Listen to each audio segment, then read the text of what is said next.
दोस्तों, जहां एक तरफ काफी कोशिशों के बाद आखिरकार फिनलैंड की एंट्री नाटो में हो गई है, तो ऐसे में दूसरी तरफ सवाल उठ रहा है कि क्या इसमें अगला नंबर भारत का है और क्या अब भारत को नाटो की तरफ से खुला ऑफर मिलने वाला है। ऐसे में आपको क्या लगता है, क्या भारत नाटो का सदस्य बनने के लिए तैयार होगा या नहीं? क्या है पूरी खबर, अब आपको इसके बारे में थोड़ा विस्तार से बताते हैं। दोस्तों, आपको बता दें कि रूस बिल्कुल नहीं चाहता कि फिनलैंड और स्वीडन नाटो का सदस्य बने, लेकिन फिनलैंड और स्वीडन ने नाटो का सदस्य बनने के लिए पहले ही आवेदन कर दिया था।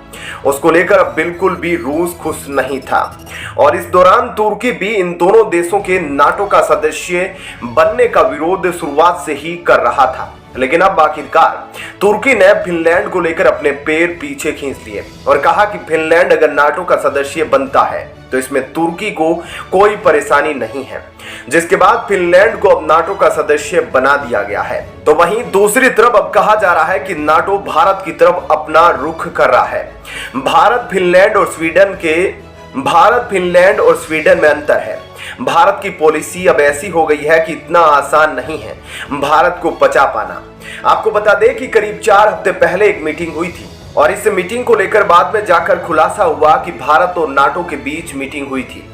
स्क्रीन पर आप आर्टिकल देख सकते हैं जिसमें कहा गया कि भारतीय अफसर और नाटो के बीच एक क्लोज डोर मीटिंग हुई थी, यानी कि एक ऐसी बैठक जो बंद कमरे में हुई थी, जिसकी बातें निकलकर बाहर नहीं आई कि दोनों के बीच क्या कुछ बातचीत हुई। कहा गया कि यह मीटिंग पूरे नाटो डेलीगेशन के साथ हुई थी, जिसमें पोलैंड से एक मिनिस्टर भी शामिल हुए थे। लेकिन इस मीटिंग के अंदर क्या बातचीत हुई यह तो किसी को पता नहीं चली, लेकिन अमेरिकी डिफेंस सेक्रेटरी यानी कि रक्षा मंत्री ने कथित तौर पर इस मीटिंग के बाद यह कहा कि चाइना पैसिफिक का चैलेंज है, यानी हिंद महासागर क्षेत्र में सबसे बड़ा चैलेंज है और इसे हमें आगे लाना होगा। अब तक नाटो चाइना का नाम नहीं लेता था, रूस का नाम लेता था और रूस को ही अपना दुश्मन बताता था।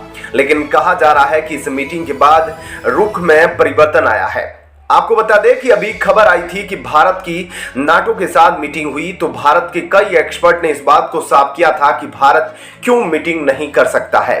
भारत चीन के संघाई कॉरपोरेशन में बैठक कर सकता है, तो नाटो के साथ बैठक क्यों नहीं कर सकता? क्योंकि भारत तो एक गुट निरपेक्ष है जो किसी के साथ बैठक कर सकता है और किसी के साथ भी बातचीत कर सकता है। नाटो और भारत के बीच मीटिंग यह बहुत ही ज्यादा चर्चा का विषय बन गई थी। ऐसे में कहा जा रहा था कि क्या नाटो भारत को अपने में शामिल करना चाहता है। लक्षण तो कुछ ऐसे ही दिख रहे हैं, क्योंकि फिनलैंड के शामिल होने के बाद एक और बड़ी घटना हुई। अमेरिका भारत को नाटो क्षेत्र में शामिल करना चाहता है। हिंद प्रशांत क्षेत्र में चीन जिस तरीके से कर रहा है उसे देखते हुए नाटो में अमेरिकी राजदूत जूलियन स्मिथ ने एक बयान दिया, जो कि यूएस की एक परमानेंट प्रतिनिधि है, इसलिए उनकी बात काफी मायने रखती है। और उनका कहना है, अगर भारत चाहता है और रुचि लेता है तो हम नाटो में सहयोग करने को तैयार है। नाटो गठबंधन अधिक सहयोग बढ़ाने के लिए खुला है और इसके 40 पार्टनर है और भारत अगर इसे आगे बढ़ाने में रुचि लेता है तो हम पूरी तरीके से खुले हुए हैं। हमारा दरवाजा खुला है। हम नाटो और अमेरिका की इस बात का स्वागत करते हैं कि भारत ने यूक्रेन के लोगों के लिए काफी कुछ किया है। भारत ने यूक्रेन को जो मानवीय सहायता दी है उसके लिए हम आभारी हैं। इस बात की भी सराहना करते हैं कि भारत ने यूक्रेन में युद्ध को तत्काल रुकवाने के लिए आह्वान किया, जो काफी महत्वपूर्ण है। तो दोस्तों, क्या भारत को नाटो ज्वाइन करना चाहिए या नहीं, इस बारे में हमें कमेंट करके अपनी राय जरूर बताएं। और अब आपको बताते हैं ऐसी ही एक और बड़ी खबर। दोस्तों, जिस स्टेटमेंट का जिक्र पीएम मोदी अपने भाषण में पार्लियामेंट में करते हैं, अब वह करने जा रहे हैं और पीओके में कुछ ऐसा ही बड़ा कांड हुआ है जिसकी उम्मीद पाकिस्तान को कभी नहीं थी। दोस्तों, अब पीओके कैसे भारत का हिस्सा बनने जा रहा है, अब आपको पूरा समीकरण डिटेल में बताते हैं। तुर्की ने इस पर क्या कुछ एक्शन लिया है, ये तमाम चीजें आपको अब विस्तार से बताएंगे। दोस्तों, आपको बता दें कि तुर्की ने अब अचानक से रातों रात खतरनाक ड्रोन तैयार करके पाकिस्तान को भेज दिए हैं। यह वही बख्तियार ड्रोन है जिस ड्रोन ने आर्मेनिया अजरबैजान की लड़ाई में अपना जलवा दिखाया था और उसके बाद रूस यूक्रेन युद्ध में। ऐसे में आप सोच रहे होंगे कि पाकिस्तान जो इस समय आर्थिक तंगी झेल रहा है, उसने ये ड्रोन क्यों खरीदा है और तुर्की ने ड्रोन क्यों भेजा है और ऐसे में क्या कुछ बड़ा होने वाला है। तो आपको बता दें कि पाकिस्तान को इस वक्त बहुत ज्यादा डर लग रहा है।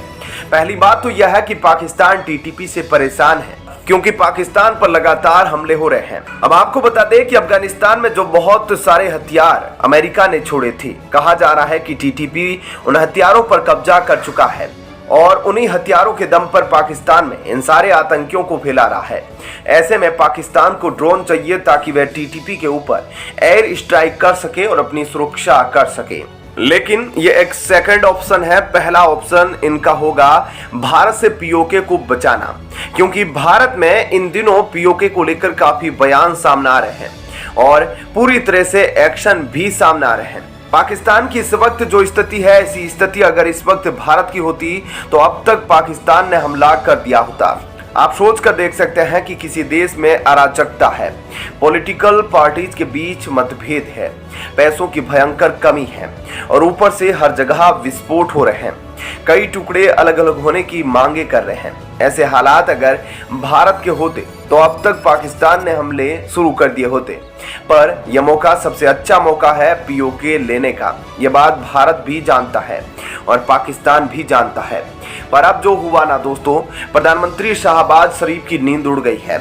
हमने आपको बताया था कि हाल ही में अमित शाह ने सीमा पर एक शारदा पीठ का उद्घाटन किया था और इसके साथ ही उन्होंने कहा था कि भारत से लेकर पीओके तक जो कश्मीर है, यानी कि भारतीय कश्मीर और जो कब्जाया हुआ पीओके है, वहां तक एक कॉरिडोर बनना चाहिए। जैसे कि भारत के पंजाब और पाकिस्तान के पंजाब के यहाँ एक करतारपुर कॉरिडोर है, जहां लोग गुरुद्वारा दर्शन करने के लिए जाते हैं।